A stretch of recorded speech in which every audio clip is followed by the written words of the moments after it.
सात संगत जी, जरूरत है खुद से ईमानदार बनने का। सात संगत जी, दास आप जी से भी संत महात्माओं के चरणों में एक छोटी सी विचार लेकर आया है। सात संगत जी, बात एक गांव की है। उस गांव के लोगों को काफ़ी ज़्यादा परेशानी का सामना करना पड़ता था। लोगों के चेहरे पर उदासी की झलक साफ साफ दिख रही थी। सात संगत जी, क्योंकि उस गाँव में किसी भी तरह का कोई भी सुविधा उपलब्ध नहीं था। सात संगत जी, लोगों को किसी भी तरह का अगर ज़रूरत पड़ जाए, जैसे पानी, स्वास्थ्य से रिलेटेड कोई भी सुविधा था ही नहीं। अगर ज़रूरत पड़ जाए तो कोसों दूर जाना पड़ता था। सात संगत जी, जैसे तैसे जो है उस गांव के लोगों की जीवन यापन चल रहा था। उदासी भरी ज़िंदगी सभी काट रहे थे। सात संगत जी, एक दिन की बात है, उस गांव से होकर एक अमीर सेठ जो है जा रहे थे। तो उन्होंने देखा कि गांव वाले जो है काफ़ी परेशान है, किसी भी तरह का यहाँ सुविधा नहीं है, बंजर भूमि दिख रहा है। तो सात संगत जी, लोगों की परेशानियों को देखते हुए सेठ ने सोचा कि इन लोगों की परेशानियाँ कैसे दूर किया जाए।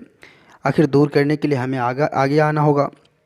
तो सात संगत जी, सेठ जो है गांव वालों के लिए जो है सभी तरह की सुविधा उपलब्ध कराने के बारे में सोचने लगे। पानी की सुविधा, स्वास्थ्य की सुविधा, जैसे बहुत सारी सुविधा जो है वो स्थान खोजने लगे कि जहाँ तहाँ इसका कार्य संपन्न करके जो है सभी लोगों को सुविधा यापन करवाया जाए।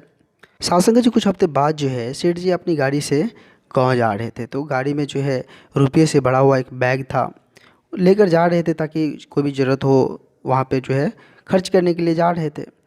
तो साष्टांग जी, सेठ जी जब गांव पहुंचे तो न जाने अनजाने में पता नहीं कहीं रुके गाड़ी लेकर, तो बैग जो है वो कार से गिर गया। उसको पता नहीं चला कि बैग जो है कार से गिर चुका है। साष्टांग जी, जब सेठ जी कुछ आगे बढ़ गए तो देखते हैं कि कार में बैग नहीं है।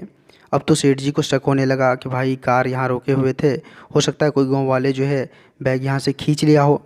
गाँव वाले पर शक करने लगे कि गाँव वाले जो है, हम सोचते थे कि अच्छा इंसान है और उसकी सुविधा व्यवस्था के लिए हमने जो है यहाँ कार्य आरंभ किए, लेकिन यहाँ के लोग अच्छे नहीं हैं। सत्संग जी उल्टा सोचने लगे। अब बैग से भरा हुआ रुपया गायब हो गया। सेठ जी तुरंत गाड़ी रिटर्न किए, गांव के लोगों को इकट्ठा किए कि भाई यहाँ देखो, हम जो है आप लोगों की सुविधा के लिए ही यहाँ काम कर रहे थे, लेकिन ये बैग जो था इसमें रुपये भरे हुए थे और गाँववासी में से कोई लोग जो है यह बैग यहाँ से लेकर भाग गए या फिर चोरी कर लिए हैं। अगर इन सभी में से कोई लिए हो तो वो बैग वापस कर दो, उसमें बहुत सारे रुपये थे। अब सत्संग जी गाँव वाले मानने को तैयार नहीं थे, क्योंकि कोई लिए होंगे तब ना सत्संग जी वो बैग वापस उसको लौटाएंगे। अब सत्संग जी, सेठ जी उसको पूरा यकीन हो गया कि गांव वाले अच्छा नहीं है, चोर है, चोर की बस्ती है, अनाप शनाप बोले जा रहे थे। सत्संग जी जब कुछ देर तक शांत होकर जब बैठे हुए थे सभी, तो एक गरीब निर्धन व्यक्ति जो है वो पैसों से भरा हुआ बैग लेकर दूर से आते दिख रहा था। सत्संग जी सभी उधर देखने लगे कि कौन भाई आ रहा है। जैसे ही वो नज़दीक पहुंचा तो बैग जस का तस था, उसमें सारे रुपये भरे हुए थे।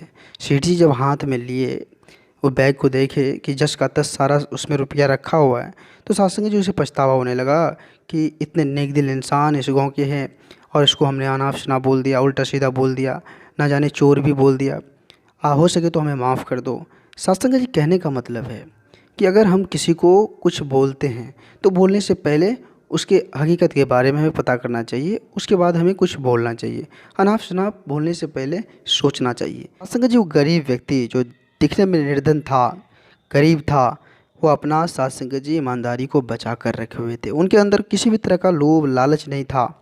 साथ संगत जी, इसलिए जीवन में हमें सोच कर ही बातों को कहना चाहिए।